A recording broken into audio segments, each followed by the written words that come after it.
സ്കൂളിലെ എല്ലാവർക്കും എൻ്റെ ഹൃദയം നിറഞ്ഞ ഗാന്ധി ജയന്തി ദിന ആശംസകൾ. ഭാരതത്തിൽ ഗാന്ധിജിക്ക് ശേഷവും മുൻപും പല രാഷ്ട്രീയ നേതാക്കളും ജീവിച്ചിരുന്നു. ഇവർക്കാർക്കും ലഭിക്കാത്ത ഒരംഗീകാരം എങ്ങനെ മഹാത്മാഗാന്ധിജിക്ക് ലഭിച്ചു എന്നതിനെപ്പറ്റി നാം ചിന്തിക്കേണ്ടിയിരിക്കുന്നു.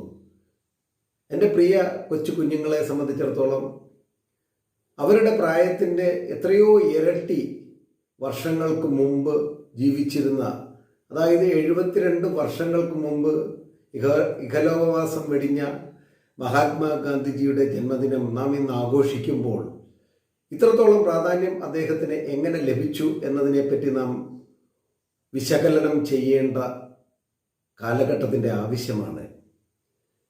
എൻ്റെ ജീവിതമാണ് സന്ദേശം എന്ന് പറഞ്ഞ ലോകത്തിലെ ഏക വ്യക്തി മഹാത്മജി മാത്രമാണ്. നിരായുധനായ യോദ്ധാവ്, നഗ്നപാതനായി ഗ്രാമങ്ങളിലൂടെ സഞ്ചരിച്ച് ഭാരതത്തിലെ ഗ്രാമങ്ങളെ കണ്ടെത്തിയ യോഗിവര്യൻ, പരാജയത്തിലൂടെ തുടക്കം കുറിച്ച ഒരു വലിയ വ്യക്തിത്വം, ഇത്തരത്തിലൊക്കെ അദ്ദേഹത്തിനെ കൊണ്ടെത്തിച്ചത് സ്വന്തം ജീവിതത്തിൽ പരീക്ഷിച്ച് വിജയിക്കാത്ത ഒരു ഉപദേശവും അദ്ദേഹം മറ്റുള്ളവർക്ക് നൽകിയില്ല എന്നതാണ് അദ്ദേഹത്തിൻ്റെ ഏറ്റവും പ്രധാനമായി നാമൊക്കെ ആകൃഷ്ടരായത്. തൻ്റെ ജീവിതത്തിൽ പകർത്തി അത് വിജയകരമാണെങ്കിൽ മറ്റുള്ളവരിലേക്ക് കൊടുക്കുക എന്നുള്ളതാണ്. എന്നാൽ ഇന്ന് നമ്മുടെ സമൂഹത്തിൽ മൂല്യച്യുതിയുടെയൊക്കെ കാരണം പറയുന്ന വാക്കും പ്രവൃത്തിയും തമ്മിൽ യാതൊരു ബന്ധവുമില്ലാത്ത തരത്തിൽ വരുമ്പോൾ പലപ്പോഴും സമൂഹത്തിൽ മൂല്യച്യുതി സംഭവിക്കുന്നത്. ഇതിന് എൻ്റെ പ്രിയപ്പെട്ട കുഞ്ഞുങ്ങളോട് ഒറ്റ ഉദാഹരണം ഞാൻ മാത്രം പറയുകയാണ്. 2 പ്രധാന ഇൻസിഡൻറ്റ് അദ്ദേഹത്തിൻ്റെ ജീവിതത്തിൽ പറയുമ്പോൾ ഞാൻ പറഞ്ഞ വാക്കുകളുടെ ഗ്രാവിറ്റി എത്രത്തോളം ഉണ്ടെന്ന് നിങ്ങൾക്ക് മനസ്സിലാക്കും. മഹാത്മജി നിങ്ങളൊക്കെ കാണുന്നത് അർദ്ധനഗ്നായ ഫക്കീർ എന്നാണ് അദ്ദേഹത്തെ സംബോധന ചെയ്തിരുന്നത് പോലും. പകുതി വസ്ത്രം മാത്രം ധരിച്ചിരുന്നു. അദ്ദേഹത്തിൻ്റെ തമാശ രൂപേണ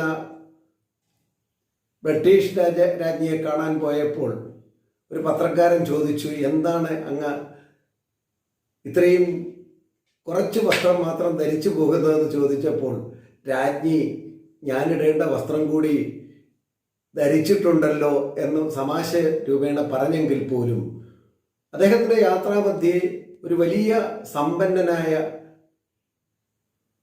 വ്യക്തിയുടെ കൊച്ചുകുട്ടി വന്നിട്ട് അദ്ദേഹത്തോടെ ചോദിച്ചു, ബാപ്പുജി അങ്ങ് എന്താ ഷർട്ട് ഇടാത്തത്? അപ്പോൾ അദ്ദേഹം മറുപടി പറഞ്ഞു, എനിക്ക് ഷർട്ട് ഇല്ലാത്തത് കൊണ്ടാണ് ഇടാത്തത്.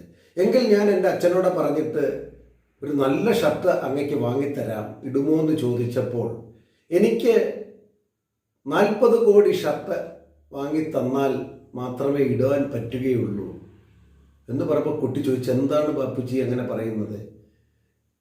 ഇന്ത്യയിൽ 40 കോടി ജനങ്ങൾക്ക് ഷർട്ടില്ലാത്തവരുണ്ട്, അവരെല്ലാം ഷർട്ട് ധരിച്ചാലേ ഞാൻ ഷർട്ട് ഇടുകയുള്ളൂ എന്ന് പറയുമ്പോൾ അദ്ദേഹത്തിൻ്റെ ജീവിത സന്ദേശം അദ്ദേഹം പ്രായോഗികമാക്കി എന്ന് തന്നെ കാണുവാൻ കഴിയും.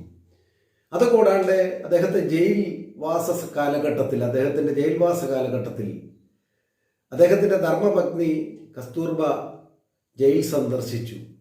അപ്പോൾ ജയിൽ സന്ദർശിച്ച സമയത്ത് അവിടുത്തെ ജയിൽ വാർഡൻ അനുവദിച്ചിട്ട് ഇവർ തമ്മിൽ കാണുന്ന സമയത്ത് തൻ്റെ കുറേ കാലമായി കുടുംബമായി അകന്നു നിന്ന് അദ്ദേഹത്തിന് കുടുംബകാര്യങ്ങളൊക്കെ സംസാരിച്ചോട്ടെ എന്ന് വിചാരിച്ചുകൊണ്ട് ജയിൽ വാർഡൻ അവിടെ നിന്ന് പുറത്തേക്ക് ഇറങ്ങി നിന്ന സമയത്ത് തിരിച്ചു പോകേണ്ട സമയമായി തിരിച്ചു വരുമ്പോൾ അദ്ദേഹം ജയിൽ വാർഡനാകെ അതിശയിച്ചു പോയി. കാരണം രണ്ടുപേരും വളരെ അകന്നു നിൽക്കുന്നു, ഒന്നും സംസാരിച്ചതായി തോന്നുന്നില്ല. പെട്ടെന്ന് ജയിൽ വാർഡൻ ചോദിച്ചു, നിങ്ങൾ സംസാരിച്ചു കഴിഞ്ഞോ? അപ്പം മഹാത്മജി പറഞ്ഞ മറുപടിയാണ് നമ്മുടെ ജീവിതത്തിന് നമ്മളെ കൊണ്ടെത്തിക്കേണ്ട ഒരു തലമേതെന്ന് നമുക്ക് ചിന്തിക്കേണ്ടിയിരിക്കുന്നു. അദ്ദേഹം പറഞ്ഞത്, ദാ നോക്കൂ, ആ മുകളിലേക്ക് നോക്കൂ, ഇവിടെ എഴുതി വെച്ചിട്ടുണ്ട്, ജയിൽ പുള്ളികളുമായി പുറത്തുള്ളവർ സംസാരിക്കുമ്പോൾ ജയിൽ വാർഡന്റെ സാന്നിധ്യത്തിൽ മാത്രമേ പാടുള്ളൂ എന്ന് എഴുതി വെച്ചിട്ടുണ്ട്. ആ നിയമം ഞാൻ അനുസരിച്ചു. അതുകൊണ്ട് ഞങ്ങൾ തമ്മിൽ സംസാരിച്ചില്ല. അങ്ങ് ഇവിടെ നിന്നാൽ ഞങ്ങൾ സംസാരിക്കാം. അപ്പോൾ ഇത് കാണിക്കുന്നത് പലപ്പോഴും നമ്മുടെ സ്കൂളിലായാലും നമ്മുടെ വീട്ടിലായാലും നമ്മൾ പുറത്തേക്ക് ഇറങ്ങിയാലും നിയമം നമുക്ക് എപ്പോഴും ഒരേ തരത്തിൽ ആനുകൂല്യം ലഭിച്ചാലും ഇല്ലെങ്കിലും ഒരു വ്യവസ്ഥിതിയോടെ നാം കാട്ടേണ്ട മര്യാദ നാം അത് നടപ്പാക്കിയെങ്കിൽ മാത്രമേ നമ്മുടെ സമൂഹത്തിന് ഗുണകരമാകൂ. നമുക്ക് എപ്പോഴും അനുകൂലമായത് മാത്രം അനുസരിക്കുക എന്നുള്ളതല്ല. സമൂഹ നന്മയ്ക്ക് വേണ്ടി ഉണ്ടാക്കപ്പെട്ട നിയമങ്ങൾ അതൊരുപക്ഷെ നമുക്ക് അസൗകര്യമായാലും നമുക്ക് എതിർപ്പുണ്ടെങ്കിൽ എതിർപ്പ് പ്രകടിപ്പിക്കുവാനുള്ള തലങ്ങൾ വേറെയാണ് എന്ന് പറഞ്ഞുകൊണ്ട് അദ്ദേഹം അവിടെ കാണിച്ച ആ ജീവിതത്തിൽ പകർത്തിയ തത്വം നമ്മളൊക്കെ അനുസരിക്കണം. ഇന്നത്തെ സന്ദേശമായിട്ട് നമ്മൾ എടുക്കണം. എല്ലാ നിയമങ്ങളെയും നമ്മൾ അനുസരിച്ചുകൊണ്ട്, സ്കൂളിലെ നിയമങ്ങളായാലും വീട്ടിലെ നിയമങ്ങളായാലും അച്ഛനെ അനുസരിക്കുക, അമ്മയെ അനുസരിക്കുക, അച്ഛൻ പറയുന്ന കാര്യങ്ങൾ അതൊക്കെ നമ്മളെ വ്യവസ്ഥിതിയാണ് പോകുന്നത്. അതുപോലെ തന്നെ നമ്മളുടെ കുഞ്ഞുങ്ങളായ എല്ലാവരോടും എനിക്ക് അഭ്യർത്ഥിക്കുവാനുള്ളത്, എൻ്റെ പ്രിയ കുഞ്ഞുങ്ങൾ, ഗാന്ധിജിയുടെ ഇന്നത്തെ ഈ ഒരു സന്ദേശം ഈ വർഷം നമ്മൾ നടപ്പാക്കും എന്ന് തന്നെ തീരുമാനമെടുക്കണം. നമുക്ക് കൊറോണയും മറ്റും ആയിട്ട് വളരെ പ്രതിസന്ധിയിലൂടെ കടന്നു പോകുന്ന കാലഘട്ടത്തിൽ നാം ഈ പ്രതിജ്ഞ ജീവിതത്തിൽ പ്രായോഗികമാക്കണം. പ്രത്യേകിച്ച് ഇപ്പോഴും നമ്മൾ ഈ കോവിഡിനെ തുടർന്ന് പല നിർദ്ദേശങ്ങളും സർക്കാർ തലത്തിൽ വരുന്നുണ്ട്. ഇതൊക്കെ നമ്മൾ അനുസരിക്കണം, നമ്മളുടെയൊക്കെ നന്മയ്ക്കാണ്. അങ്ങനെ നിയമത്തെ അനുസരിക്കുന്ന പൗരന്മാരായി തീരുവാൻ എൻ്റെ പ്രിയ കുഞ്ഞുങ്ങളോട് അഭ്യർത്ഥിച്ചുകൊണ്ട് നിർത്തുന്നു. നന്ദി, നമസ്കാരം.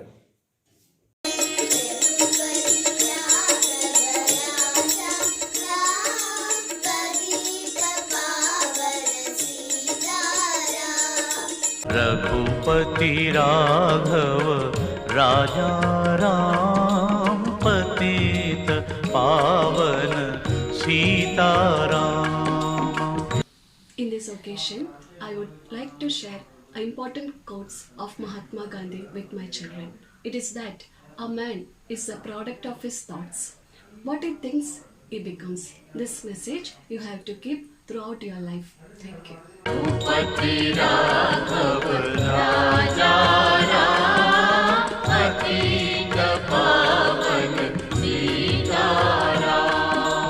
रघुपति राघव राजा राम पतित पावन Sitaram. As we all know, October 2nd, 1869 is the birthday of the father of our nation, Mahatma Gandhi. This day is celebrated as Gandhi Jayanti. Gandhi ജയന്തിയുടെ ഇതായി എൻ്റെ വീടും പരിസരവും വൃത്തിയാക്കുവാണ്.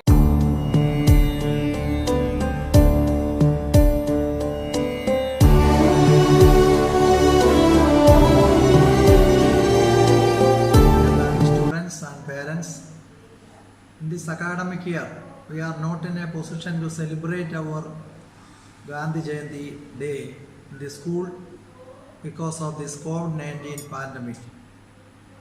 Last year, we took a project, plastic-less classroom and campus, and implemented successfully.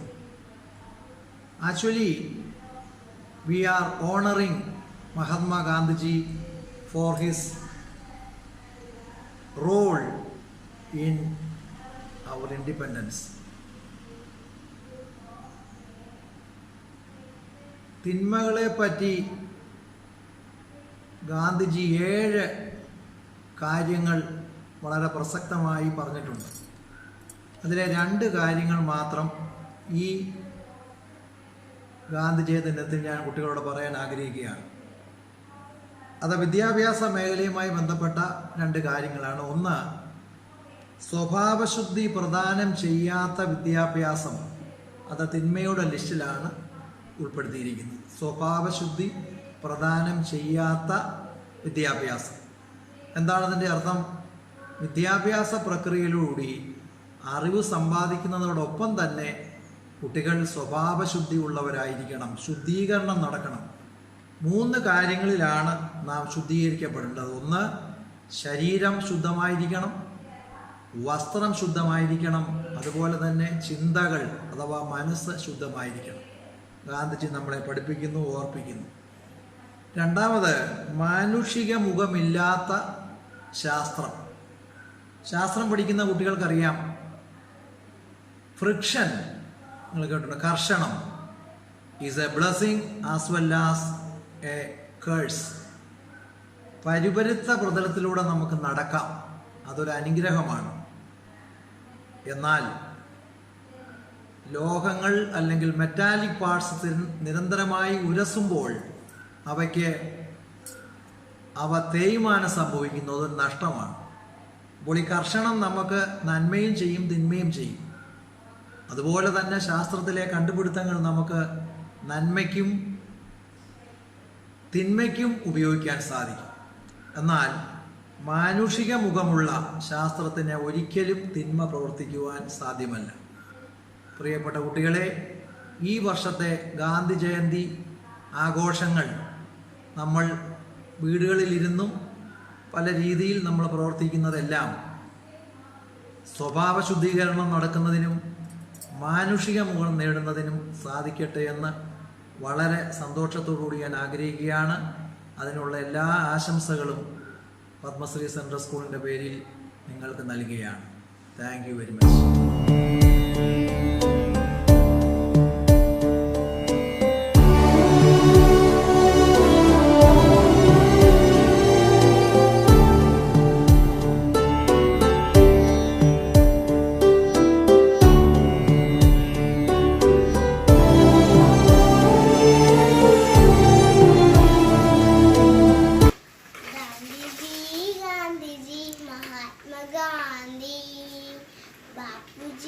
Bapuji, father of nation.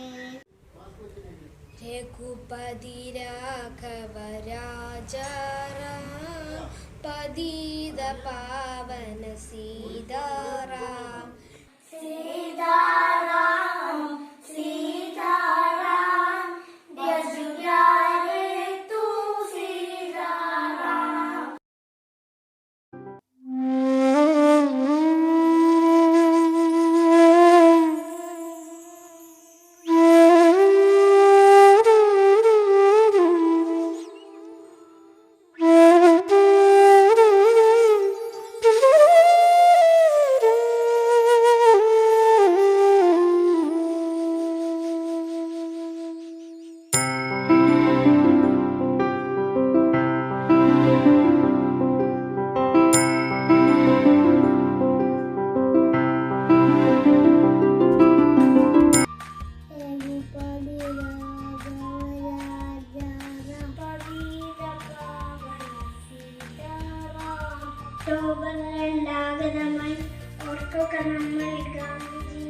Gandhi Jayanti is an event celebrated in India to mark the birth anniversary of Mahatma Gandhi.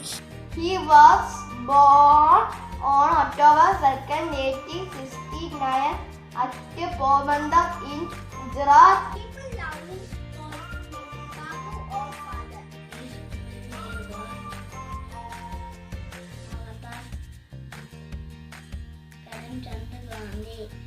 Completed his law studies from England. He also started the great historic movement called the Satyagraha movement and Quit India movement. My life is my message. Thank you. Jai Hind. वैष्णव जन तो तेने कहिए जय, वैष्णव जन तो तेने कहिए जय, पीड़ पराई जाने रे, वैष्णव जन तो तेने कहिए जय, पीड़ पराई जाने रे. रघुपति राघव राजा राम, पतित पावन सीताराम. ഹായ് കൂട്ടുകാരെ, ഒക്ടോബർ 2 ഗാന്ധിജി അപ്പൂപ്പൻ്റെ ജന്മദിനം ആണ്. അതിനാൽ നമ്മളെല്ലാവരും മണ്ണൊലിപ്പിൽ തടയുന്നതിന് ഓരോ വൃക്ഷത്തെയും നട്ടുപിടിപ്പിക്കണം.